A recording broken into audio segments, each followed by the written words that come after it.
सर्वांना सलाम. प्रभू येशू ख्रिस्ताच्या नावात मी प्रत्येकाचे आभार मानतो.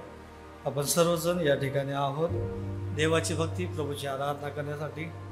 प्रभूला मान सन्मान, देवाला गौरव असो. आमेन. पुन्हा एकदा माता मंडळीमध्ये देवाची सेवा करण्यासाठी मी सन्माननीय पाळक साहेबांचे, त्याचबरोबर कमिटीचे आणि आपल्या सगळ्यांचे मी आभार मानतो की पुन्हा एकदा प्रभूची सेवा, प्रभूचं गौरव, प्रभूचं कार्य करण्यासाठी मला संधी दिली, म्हणून मी आपल्या प्रत्येकाचा आहे. हालेलुया. आजचा जो शास्त्रभाग आहे तो आपल्या सगळ्यांच्या पुढे वाचण्यात आलेला आहे, जो की पहिले थेसलोनिकरास पत्र याचा 5वा अध्याय आणि 10 आणि 11.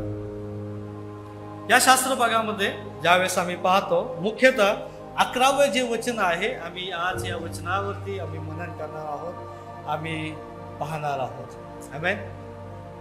आणि 11वं वचन ज्यावेळेस आम्ही पाहतो तर त्याच्यामध्ये अशा पद्धतीने लिहिलं गेलेलं आहे की म्हणून तुम्ही एकमेकांचे सांत्वन करा व एकमेकांची उन्नती करा, असे तुम्ही करीतच आहात. एवढंच वचन आहे. आणि या वचनांमधून आज आम्ही पाहणार आहोत की देव आज आमच्याशी कशा पद्धतीने, काय देवाची इच्छा किंवा देवाची इच्छा आमतो. आणि ही जी मंडळी आहे, ह्या मंडळीबद्दल ज्यावेळेस आम्ही म्हणतो, ज्यावेळेस मंडळीमध्ये आम्ही ऐक्यता ज्यावेळेस येते त्यावेळेस गोष्टी सिद्धीत जातात. कधी सिद्धीत जातात? हॅलो. ज्याला आम्ही वननेस म्हणतो, ऐक्यता म्हणतो, त्याला काय म्हटलं जातं? ऐक्यता. आणि म्हणून आजच्या ज्या विषयाकडे मी जे तुम्हाला नेत आहे तो म्हणजे मंडळी ही ऐक्यतेमध्ये असणं फार गरजेचं आहे. मंडळी कशामध्ये असावी? मंडळी ऐक्यतेमध्ये असावी. का मंडळी ऐक्यतेमध्ये असावी? तर पहिली आणि महत्वाची गोष्ट मी सांगेल, आणि ती म्हणजे ज्या प्रभूवरती आम्ही विश्वास ठेवतो, जो प्रभू आपल्या पित्यावरती विश्वास ठेवतो, जो प्रभू आम्हाला आश्वासन शाश्वत देतो की मी तुमच्यासाठी कैवारी पाठवेल, म्हणजेच पवित्र आत्मा मी तुमच्यासाठी पाठवेल, तो प्रभू ज्याला आम्ही ट्रिनिटी म्हणतो, द ट्रायम्फ गॉड, ट्रिनिटी आहे ना. आम्ही काय बिलीव्ह करतो की आमचा देव त्रैक्य देव आहे, पिता, पुत्र आहे ना. मत्तई याचा 28वा अध्याय 19वे वचन, त्याच्यामध्ये काय सांगितलं की जाऊन सर्व सृष्टीला काय करा? सुवार्तेची घोषणा करा. आणि मग नंतर काय म्हटलंय? त्यांना पित्याच्या, पुत्राच्या आणि पवित्र आत्म्याच्या नावे काय करा? तिथे फक्त पिता म्हटलं नाही, तिथे फक्त पुत्र म्हटलं नाही, तर तिथे तिघांचेही नाव एक समान तिथे वापरण्यात आलेले आहे. राईट आहे की नाही? मग का आम्ही मंडळी ऐक्यतेमध्ये मंडळीने का असावं? तर त्याच सगळ्यात पहिली आणि महत्वाचं उदाहरण म्हणजे आमचा देव ऐक्यतेमध्ये राहतो. आमेन. हालेलुया. ज्या प्रभूवरती आम्ही विश्वास ठेवतो, आमचा देव ऐक्यतेमध्ये राहणारा. Our God he lives in oneness. आमचा देव ऐक्यतेमध्ये राहणारा देव.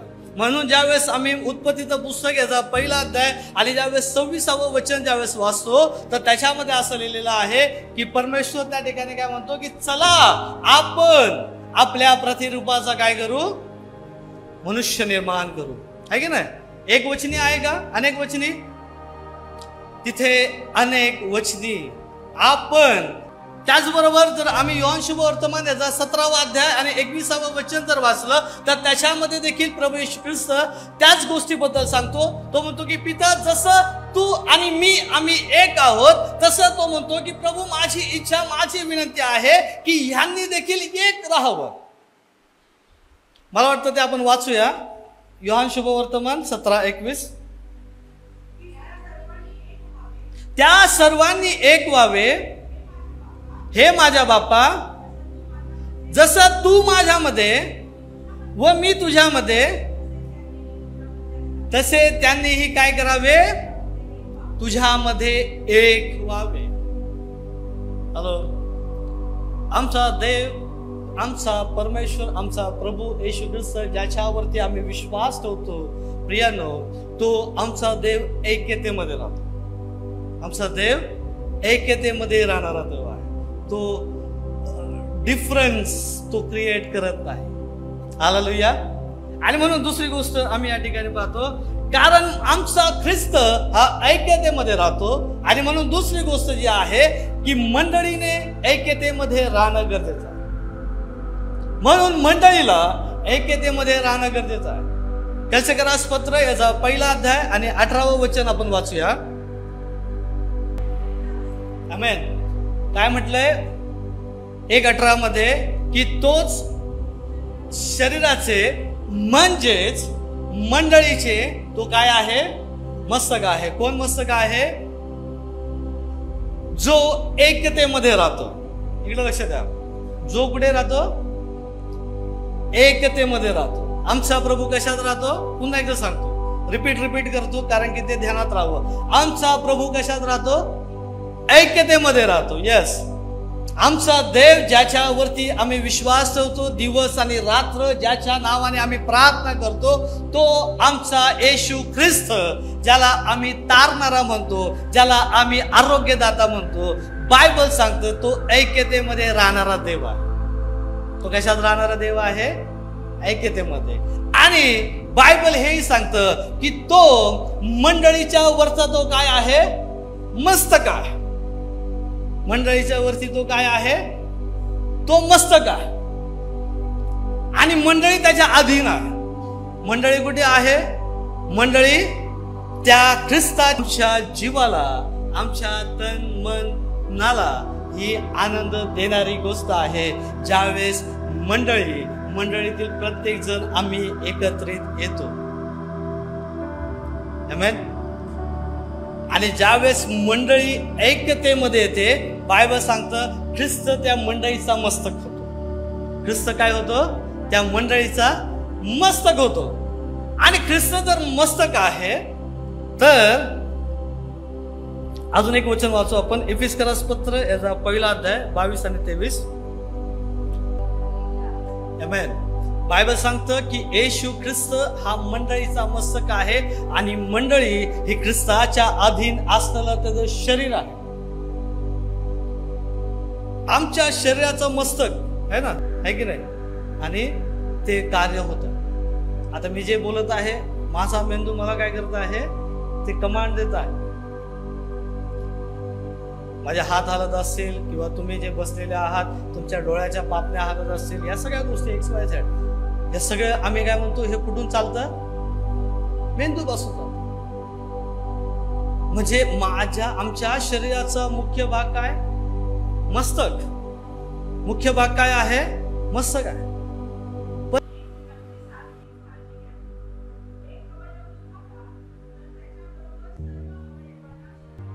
आमेन. इकडे लक्ष देऊ. 21-26 पर्यंत आपण वाचलेलं आहे. आणि या ठिकाणी देवाचं वचन त्या ठिकाणी पौल म्हणतो की तर मग अवयव पुष्कळ असून शरीर एक आहे. डोळ्याला हातास म्हणता येत नाही की मला तुझी गरज नाही, तसेच मस्तकाला पायांना म्हणता येत नाही की मला तुमची गरज नाही. आणि त्याच्यानंतर वचन 25 मध्ये असं म्हटलंय की अशासाठी की शरीरात फूट नसावे, तर अवयवांनी एकमेकांची सारखी काय करावी? काळजी घ्यावी. जर प्रियांनो आम्ही मंडळी जर मस्तक, ख्रिस्त जर मस्तक आहे आणि या मस्तकाच्या अंतर्गत जर आम्ही त्या ख्रिस्ताच्या शरीराचं जर आम्ही अंग आहोत, आम्ही भाग आहोत, जो मस्तक प्रभूच्या ऐक्यतेमध्ये राहणारा तो प्रभू जो आहे तो ऐक्यतेचा प्रभू आहे. आणि त्याच्यामध्ये ज्यावेळेस आम्ही आहोत त्यावेळेस ह्या मंडळीला देवाच्या ऐक्यतेमध्ये राहणं गरजेचं आहे. मंडळीमध्ये फूट नसावी. मंडळीमध्ये एक दर्शन, एक दृष्टांत, एक ध्येय असणं गरजेचं आहे. ज्यावेळेस आम्ही देवाच्या मंदिरामध्ये येतो, ज्यावेळेस आम्ही देवाच्या सहभागितेमध्ये येतो, पहिले योहान याचा 1 अध्याय आणि मला वाटतं 5 पासून जर पुढे जर आम्ही वाचलं तर त्याच्यामध्ये असं म्हटलं गेलेलं आहे, जर आम्ही म्हणतो की आम्ही प्रकाशात आहे आणि आम्ही अंधारामध्ये चालतो तर असं म्हटलं की आम्ही खोटे बोलतो. आणि 1:7 मध्ये असं म्हटलं गेलेलं आहे, जर आम्ही प्रकाशात आहोत तर आम्ही देवाच्या सहभागितेमध्ये आहोत. आम्ही देवाच्या सहभागितेमध्ये, योहान त्या ठिकाणी म्हणतो की देवाच्या सहभागितेमध्ये आम्ही तेव्हा आहोत जेव्हा देवाचा प्रकाश पूर्णपणे आमच्यावरती येतो. आमेन. ज्यावेळेस आम्ही हे पाहतो, आम्ही जाणवतो की प्रभूच्या प्रकाशामध्ये मी जुन्या जीवनामधून सोडून मी नवीन जीवनामध्ये आहे. आणि ज्यावेळेस मी नवीन जीवनामध्ये आल्यानंतर मग मी ज्यावेळेस प्रभूच्या सहभागितेमध्ये येतो, त्यावेळेस मी माझं ध्येय, माझं उद्देश असणं आहे की मला प्रभूच्या शरीराच्या अधीन राहून मला चालणं आहे. आमेन. हालेलुया. मग ज्यावेळेस मी मंडळीचा भाग आहे, मी देवाच्या सहभागितेमध्ये आहे, त्यावेळेस मी कोणी नाही. मी एक प्रभूचं शरीराचा अवयव आहे, मी एक शरीराचा पार्ट आहे. जे इर्मियाचा पहिला अध्याय 5व्या वचनामध्ये परमेश्वर म्हटला की मी तुला मातेच्या उदरात असताना मी तुला घडवलं, मी तुला निवडलं आणि मी तुला वेगळं केलं. आणि मी प्रभूचा तो भाग आहे, मी पार्ट आहे की मला देवाने वेगळं केलं, निवडलं आणि मला साईडला केलं. आणि म्हणून मी आज मी प्रभूच्या शरीराचा मी एक भाग आहे, मंडळीचा भाग आहे. आणि जर मी मंडळीचा भाग आहे तर मला हा रोज आणि नेहमी प्रश्न पडला पाहिजे की प्रभू माझ्याजवळ देवा तुझ्यासाठी काय दर्शन आहे. प्रभू माझ्या जीवनातून तुझी योजना काय आहे. प्रभू मी आज या चर्च ऑफ क्राइस्ट छेडानगर चर्चचा मी वर्षानुवर्ष भाग आहे. याच्या पाठीमागे प्रभू तुझा उद्देश, तुझं ध्येय काय आहे. प्रभू तू मला कोणत्या कार्यासाठी, कोणत्या गोष्टीसाठी, कशासाठी प्रभू तू मला माझ्या नातेवाईकातून, माझ्या आप्तगणातून प्रभू तू मला काढून वेगळं केलंस, कशासाठी. आमच्याकडे हा प्रश्न मला असं वाटतं की हा रोज आणि सतत निर्माण होणं गरजेचं आहे की प्रभू माझ्या जीवनाचं ध्येय काय आहे. माझ्या जीवनातून तुला प्रभू अपेक्षा, इच्छा काय आहे. कारण की जर प्रभू मी तुझ्या मस्तकाच्या अधीन असणारा व्यक्ती जर आहे, जर प्रभू मी जर मंडळीचा भाग आहे, तर प्रभू तू माझ्यापासून काय इच्छितो हे आम्हाला जाणून घेणं फार गरजेचं आहे. हे आम्हाला माहित असणं गरजेचं आहे. जर आम्ही असा विचार करत असू की मला प्रभू समजला, मला वधस्तंभावरती खेळलेला मला प्रभू कळाला, मला माहित आहे की त्याला काटेरी मुकुट त्याला घातला, मला माहित आहे की त्याच्या पोटामध्ये भाला भुकसला, मला माहित आहे की तो 3 दिवस तो मरणामधून तो तिसऱ्या दिवशी तो पुनरुत्थान झाला, मला माहित आहे की माझा प्रभू स्वर्गात आहे, मला माहित आहे की माझा प्रभू मला घ्यायला येणार आहे. आणि मी हे माझ्या कुटुंबासोबत मी रोज वागत आहे. मी रोज प्रत्येक रविवारी मी चर्चला जात आहे. मी आणि माझं कुटुंब आम्ही काय करत आहोत, चर्चला जात आहोत. एकही संडे आम्ही मिस करत नाही. प्रत्येक फंक्शन, प्रत्येक ऍक्टिव्हिटी मध्ये आम्ही सहभाग घेत आहोत, आहे की नाही. आहे तर देव जे सांगेल मला ते करणार. जर माझा परमेश्वर जे मला सांगत आहे मला त्या गोष्टी करणार. मग माझ्या देवाची इच्छा आहे की आम्ही त्या मस्तकाच्या अधीन आम्ही ऐक्यतेमध्ये राहावं. याचा अर्थ मंडळी देवाच्या समोर लीन आणि नम्र असावी, मंडळीमध्ये फूट नसावी.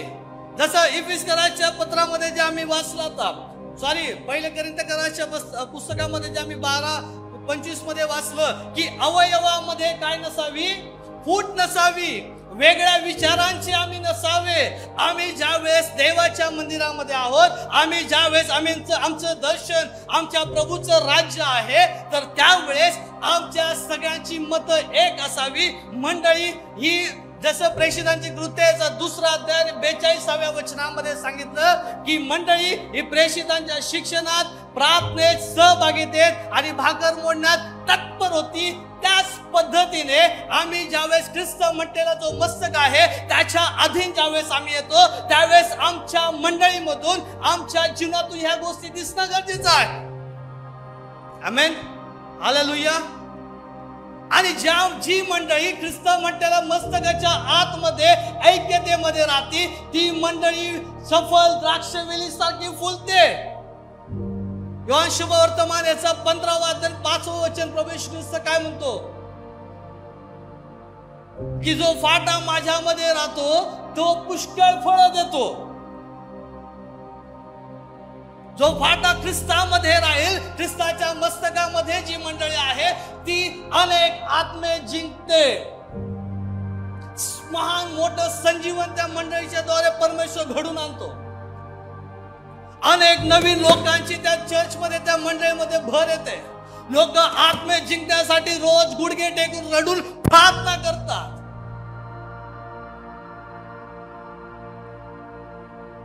जर आमची इच्छा आहे की आम्ही जर प्रार्थना करतो तर आम्ही मंडळी म्हणून, आम्ही देवाचे लोक म्हणून जर आम्ही प्रार्थना करतो की प्रभू लोकांचं तारण होते, असं तारण होणार नाही. आम्हाला ऐक्यतेमध्ये येणं गरजेचं आहे. जोपर्यंत आम्ही ऐक्यतेमध्ये येणार नाही, आमच्यामध्ये कदाचित आम्हाला असं वाटत असेल की मी याजक आहे, मी शास्त्री आहे, मी परुषी आहे आणि मी सदुकी आहे, अशा 4 प्रकारचे गट जर आमच्यामध्ये असतील आणि आम्ही असा विचार करत असू की देवा तुझं राज्य, तुझी सेवा आमच्यातून होऊ दे, तर नाही होणार.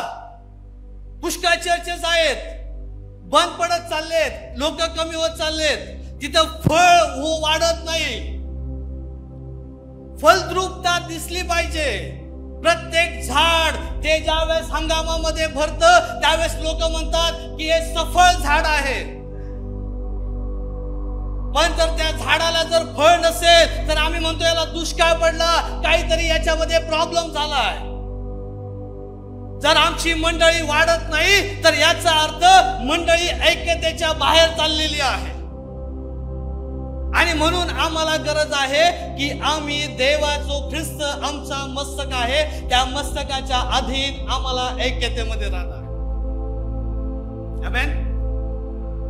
जे दुसरं प्रेषितांचे कृत्य 2 अध्याय आणि 42 आणि 43 मध्ये बायबल सांगतं की ज्या वेळेस हे लोक सगळे पहिले मंडळी जी होती ती प्रार्थना करण्यात आणि एकमेकांमध्ये भाकर मोडण्यात सहभागितेमध्ये काय होती, तत्पर होती. आणि 43 मध्ये सांगितलं की ते रोज एकत्र, वननेस, त्याच्यामध्ये काय होतं, एकता होती. त्यांच्यामध्ये काय होती, एकता.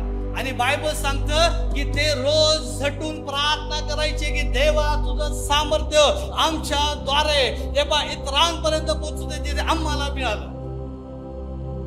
आणि बायबल सांगतं की देवाने त्यांच्या प्रार्थनेच्या द्वारे पेत्राला उभं केलं. त्यावेळेस काय केलं, पेंटिकॉस्टच्या दिवशी देवाने पेत्राला उभं केलं. बायबल सांगतं. आणि किती लोक प्रभू मध्ये आले, किती लोक आले, 3000 लोक आले.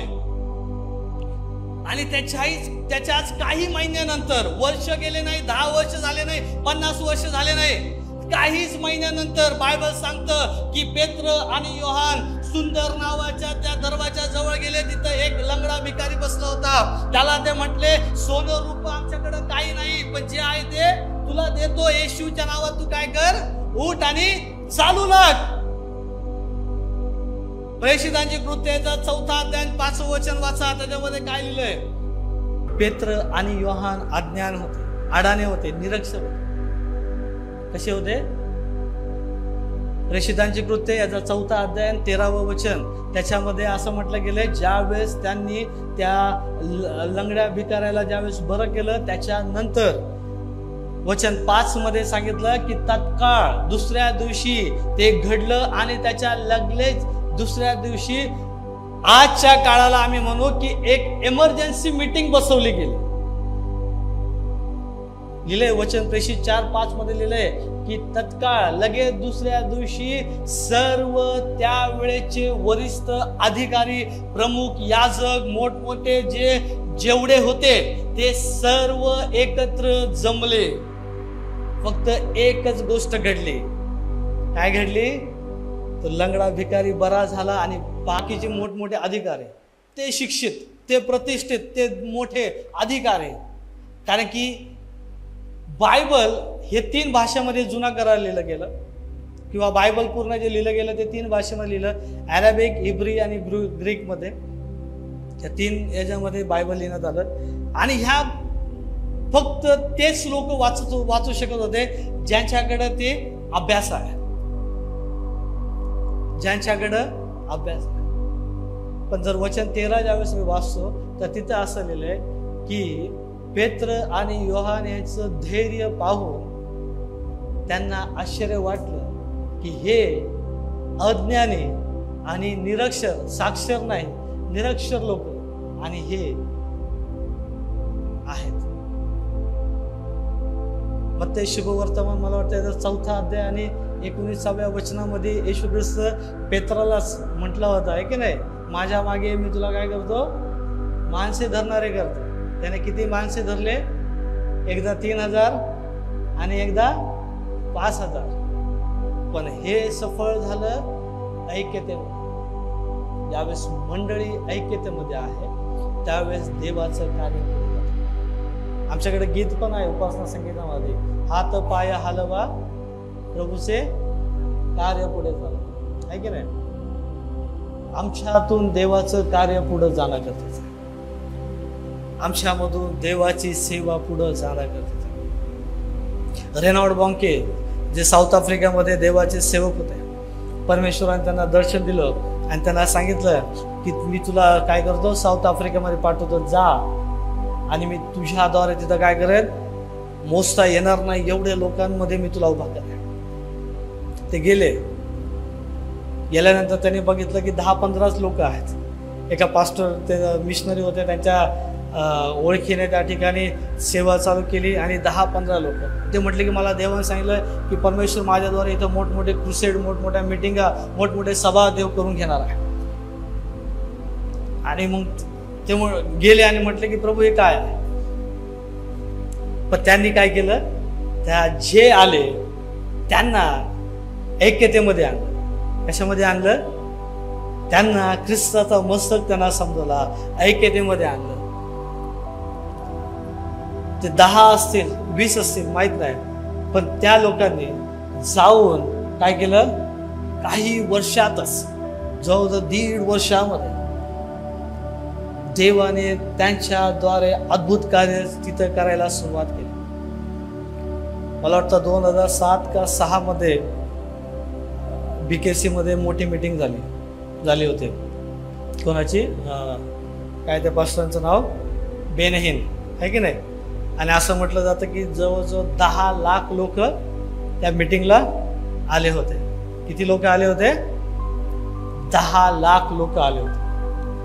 आणि इंडियामधली सगळ्यात पहिली मीटिंग होती की जिच्यामध्ये ख्रिस्ती मीटिंग होती की जिच्यामध्ये सगळ्यात जास्त गणना केली गेली की एवढे लोक जमा झाले. पूर्ण सगळे लोक हादरले. त्यावेळेस त्यांनी ते पाहिलं की एवढे ख्रिस्ती लोक आहेत ऐक्यतेमध्ये येण्याचे. तुमचं आणि माझं ध्येय बायबल सांगतं, मार्क शुभवर्तमान याचं 16वा अध्याय आणि 15 वचन हे आहे, किंवा प्रेषितांची कृत्य याचा 1 अध्याय आणि 8वं वचन. याच्या पलीकडे देवाने आमच्याकडे दुसरं कोणतंही दर्शन दिलं नाही. देवाने आमच्या पुढे ठेवलेलं, मंडळीच्या पुढे ठेवलेलं ते दर्शन आहे की मंडळीच्या पुढे असणारं ध्येय हे असावं की आम्ही जाऊन सर्व सृष्टीला काय करावी, सुवार्तेची घोषणा करावी. हे मार्क 16:15 आम्हाला सांगतं. आणि प्रेषित 1:8 आम्हाला काय सांगतं की देव प्रभू येशू ख्रिस्त म्हणतो की तुम्ही माझे साक्षीदार या जगापुढे व्हा. देव आम्हाला साक्षीदार म्हणून इतरांपुढे उभं होण्यासाठी आम्हाला लावतो. पण जर आम्ही घर आणि चर्च आणि त्याच्या पलीकडे जर आम्ही सेवा करत नाही, आम्ही मरून जाऊ. मरून झाल्याच्या नंतर आमचे चर्च मेंबर आमच्या त्या कबरीच्या बाजूला उभं राहून आमच्याबद्दल साक्ष देतील. साक्ष ही असेल की खूप चांगले रेग्युलर चर्च मेंबर होते, याच्या पलीकडे दुसरी साक्ष नाही राहणार. पण जे सार्वकालिक जीवनामध्ये आमचा जो प्रभू येशू ख्रिस्त आहे त्याच्यापासून आम्हाला प्रशंसा, प्रतिफळ आम्हाला कसं मिळेल, आम्हाला त्याच्याकडे पाहिजे. की आमचा प्रभू आम्हाला म्हटलं पाहिजे, शब्बास माझ्या भल्याने विश्वासू दास. आहे की नाही. आमचं जीवन, आमचं आयुष्य, आम्हाला माहित नाही की आम्ही या इथे बसलेले आम्ही कोण किती वर्ष जगू. सगळ्यांकडे काही एक मीटर कार्ड नाही आहे की आम्ही प्रत्येक जण 80च्या लेवलला जाऊ आणि नंतर काय हो नाही. पण जे काही आयुष्य आहे, प्रभू मी तुझ्या मंडळीचा भाग आहे, तू माझा मस्तक आहे आणि प्रभू तुझं जे ध्येय आहे प्रभू ते पूर्ण करण्यासाठी, ते सिद्धीस नेण्यासाठी मंडळीने ऐक्यतेमध्ये राहणं गरजेचं. जर मग आमचे 10 विचार असतील त्याला एक करणं, आमच्यामध्ये वादविवाद असेल आम्हाला प्रभूच्या ध्येय दर्शनाकडे पाहून ते सगळे काय करणं आहे, आम्हाला ते खारिज करणं. कारण की असं म्हटलंय की जर तुम्ही दोष लावाल तर तुमचे दोष काढले जाईल. जर आम्ही मंडळीमध्ये जर आम्ही चुकीच्या जर गोष्टी करतो, मंडळीमध्ये फूट पडण्याच्या जर गोष्टी आहेत तर निश्चित ध्यानात घ्या, देवाच्या दृष्टीने ते फार वाईट आहे. प्रभू त्या गोष्टीला कधीच सहज घेणार नाही. आम्ही ऐक्यतेने, एक मनाने, एक चित्ताने आम्ही देवाच्या दर्शनाकडे आम्ही पाहणार आहे आणि चालणार आहे. आमेन. देव करो, परमेश्वर तुम्हा, मला आणि प्रत्येकाला प्रभू आशीर्वादित करो.